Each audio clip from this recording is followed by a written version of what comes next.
Station पे क्यों घूम फिर रहा है, यहाँ बाहर इतना क्यों घूम रहा है। तो भाई जैसे आपको पता होगा हमारे हिंदू में एक प्रथा है कि भाई कोई भी शुभ कार्य करने से पहले गुरु के आशीर्वाद लेना या भगवान के आशीर्वाद लेना बहुत ही आवश्यक है, कंपलसरी है या मैंडेटरी है।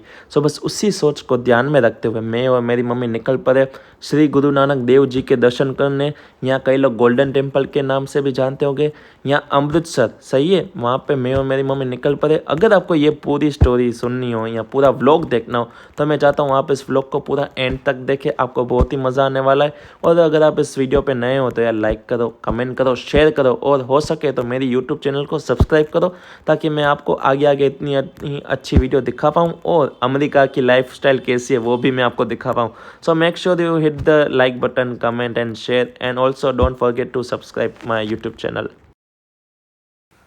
हमारी अमृतसर की जर्नी को स्टार्ट करने के लिए मैं और मेरी मम्मी निकल पड़े राजकोट के रेलवे स्टेशन पे, क्योंकि हम लोगों को हमारा डिसीजन जो था ऑन द स्पॉट ही मतलब फाइनल हुआ था। और तभी एट दैट टाइम कोई भी फ़्लाइट्स की टिकट्स अवेलेबल ही नहीं थी, तो हमको पूरा 30 आवर्स की जर्नी तय करनी पड़ी। मैं आपको क्या ही बताऊँ, इतना मैं परेशान हो गया ना।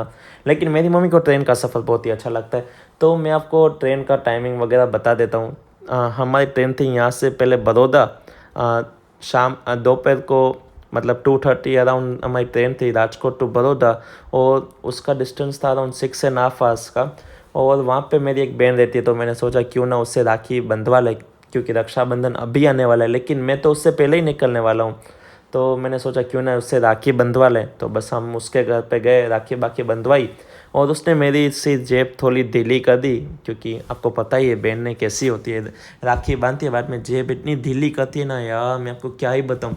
तो बस वहाँ से हमने बहन के आशीर्वाद लिए और थोड़ा सा नाश्ता वगैरह किया, और वहाँ से हमारी रात की ट्रेन थी गोल्डन टेम्पल जो 12 to 12 ही होती है, मतलब वो पूरे 24 आवर्स की हमने ट्रेन में ही बैठे यार, इतने परेशान हो गया ना मैं तो। लेकिन माता जी को सफ़र अच्छा लगता है ट्रेन का, तो बस हमने हमारे दिल पे हाथ रख के हम बैठ गए ट्रेन में और बस निकल पड़े अमृतसर के लिए। तो मैंने सोचा वहाँ पे ही सोच लिया था कि भाई हम मेरे को जाना है रिटर्न तो फ़्लाइट में, क्योंकि यार इतना परेशान हो गया ना मैं तो बैठ बैठ के, मतलब क्या बताऊँ, ना उधर जा सकते ना उधर जा सकते।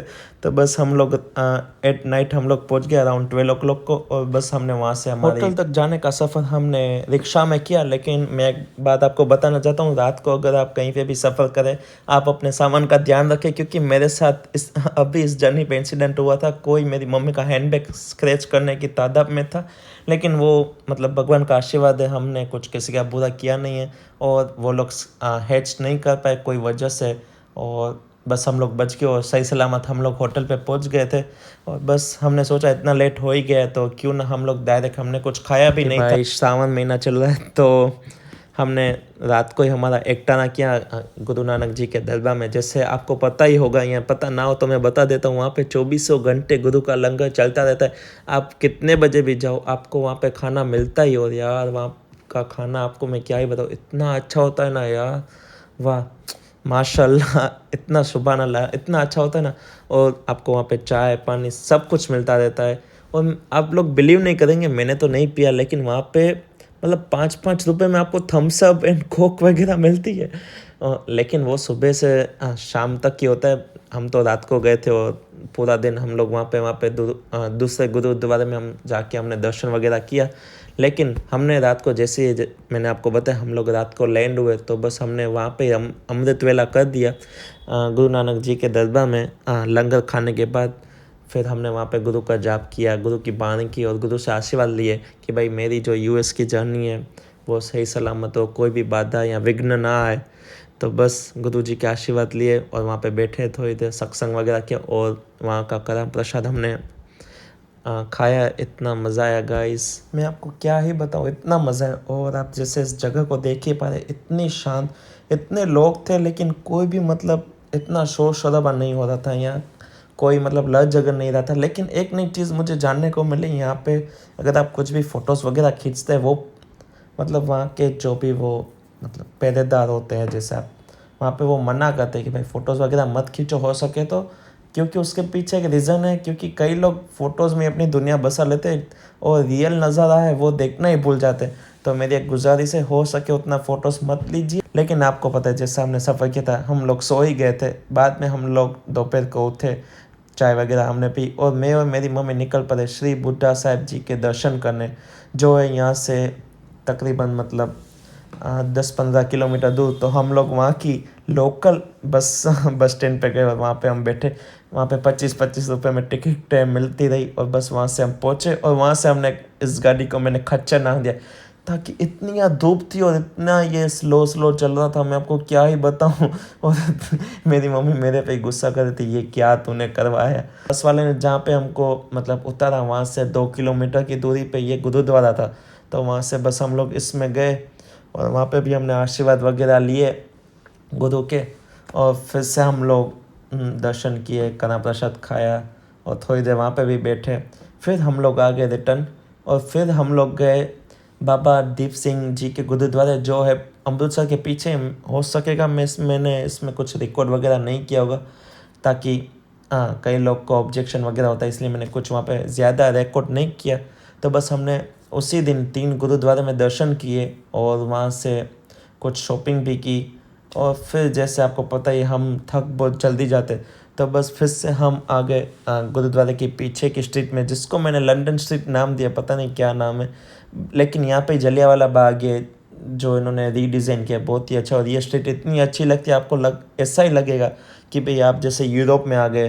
तो हमने थोड़ा यहाँ पे घूमा फिरा, फिर हम आ गए। मेरी बहन ने मुझे रिकमेंड किया था कि भाई यहाँ पे शनिदेव के मंदिर के पास में ही एक बढ़िया कुलचे वाला बैठता है। तो मैंने और मेरी मम्मी ने कुलचा वगैरह खाया, लेकिन मुझे मज़ा नहीं आया। तो मैं चल पड़ा मैकडी में और फिर से 10-11 बज ही गए थे।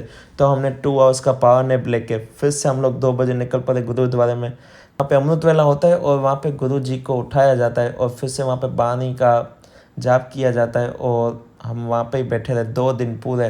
मतलब सुबह हम जाते थे 2 o'clock को और फिर हम आते थे 6:30 या 7 o'clock को, ताकि वहाँ पे बैठने का जो सुबह मज़ा आता है ना, वो नेक्स्ट लेवल होता है गाइस। वहाँ पे बस हम बैठे रहे। फिर मैं आपको क्या ही बताऊँ, फिर मेरी मम्मी ने मुझे कूली बना दिया यार, इतनी उन्होंने शॉपिंग वगैरह की। हम लोग यहाँ से 2 बैग लेके ही गए थे, लेकिन मम्मी ने बोला ये लेना है, वो लेना है, ये लेना है, उसके लिए लेना है, उसके लिए लेना है। तो उसके लिए मैंने इतनी सारी थैली ली, उसके लिए अलग से मुझे बैग लेना पड़ा यार। मतलब गए थे 2 बैग लेके, आए 3 बैग लेके। तो ये होता है आप अगर अपनी मम्मी के साथ जाते हैं, ताकि आप पता ही होगा कि भाई लेडीज़ वगैरह इतनी सारी शॉपिंग करती है। इतना मुझे मतलब मैं आपको क्या ही बताऊँ, मुझे कूली बना के रख दिया। और एटलास हमने लास्ट बार दर्शन किए और उसके बाद हम लोग कितने मतलब वहाँ पे इतनी धूप वगैरह थी, बारिश मतलब कभी कभी आ रही थी, लेकिन हम जब गए थे तभी बारिश नहीं आई गुरु की दया से। तो बस हमने हमारा कपड़े वगैरह चेंज किया और हम लोग निकल पड़े एयरपोर्ट जाने के लिए, क्योंकि हमारी फ़्लाइट थी 9 बजे, लेकिन हम लोग निकल पड़े 5:30 को ही। उसके पीछे भी एक रीज़न है, क्योंकि वहाँ से एयरपोर्ट था 10 to 14 किलोमीटर दूर और मतलब आधा घंटा या 1 घंटा लग ही जाता है। तो हम लोग वहाँ पे 6:15 को पहुँचे और तभी हमको पता चला कि भाई हमारा चेक इन स्टार्ट ही नहीं होता। लेकिन एयरपोर्ट पे टाइम इतना जल्दी बीत ही जाता है, आपको पता ही ना चले। तो बस 7 o'clock को हमारी चेक इन स्टार्ट हो गई। हमने जल्दी से हमारा चेक इन वगैरह किया और 9 बजे हमारी फ़्लाइट थी। सो 2 घंटे हमने यहाँ पे एयरपोर्ट पे घूमा फिरा। और मेरी हिस्ट्री में मतलब मैंने कहीं पे भी इतना ट्रैवल किया है, पहली बार मैंने देखा कि यार एयरपोर्ट पे कबूतर घूम रहे थे यार। मतलब नेक्स्ट लेवल सुपरमेसी है। एयरपोर्ट पे कबूतर घूम रहे थे, हम लोग आलू परोठा खा रहे थे, कोक वगैरह पी रहे थे। और वहाँ पे मैं एक बात बताना चाहता हूँ, अमृतसर का एयरपोर्ट अभी इतना डेवलप नहीं हुआ है, क्योंकि वहाँ पे गिन के 3-4 ही शॉप थी। तो आदमी क्या ही करे। फिर उसके बाद हमको पता चला कि भाई हमारी फ़्लाइट थोड़ी डिले हो गई डिपार्ट होने के लिए। वैसे फ़्लाइट का टाइम था 10 to 12, लेकिन 10 या 20 मिनट्स उसकी डिले चल रही थी। एज़ ऑलवेज इंडिगो का ऐसा ही होता है हमेशा। तो इतनी सारी भीड़ थी, तो हमने जल्दी से हमारा चेक इन वगैरह कंप्लीट किया और हम निकल पड़े हमारी फ़्लाइट की ओर, जो पहले से ही डिले थी। तो हम लोग प्लेन में बैठे, थोड़ी सी खुशी थी, क्योंकि मेरी मम्मी पहली बार ही हम कहीं पे मतलब घूमने जा रहे थे अकेले पापा के बिना। सो बस मेरी मम्मी फुल टू एक्साइटमेंट थी, हमेशा अपनी टिकट से दिखा रही थी। और इंडिगो की ये नई एयरलाइन या कुछ ये नया कुछ स्टार्ट हुआ है 6C करके एक्सक्लूसिव। तो उसमें मतलब आपको खाना इतना बढ़िया मिलता है। मुझे उपमा और मिक्स जूस मैंने लिया और मेरी मम्मी ने सैंडविच और मिक्स जूस लिया। इतना बढ़िया खाना था, मैं आपको क्या ही बताऊँ। वैसे इसका खाना इतना बढ़िया होता ही हमेशा एयरलाइंस का, मुझे अच्छा नहीं लगता, लेकिन ये बहुत ही अच्छा था। सो हमारा एक्सपीरियंस एट दी अमृतसर वो था बिल्कुल नेक्स्ट लेवल। अगर आपको वीडियो पसंद आई गाइस, मेक श्योर आप इस वीडियो को करें लाइक कमेंट शेयर। अगर चैनल पर नए होते हैं make sure you hit the subscribe button too. मिलते हैं अगले वीडियो में, till that love you, bye.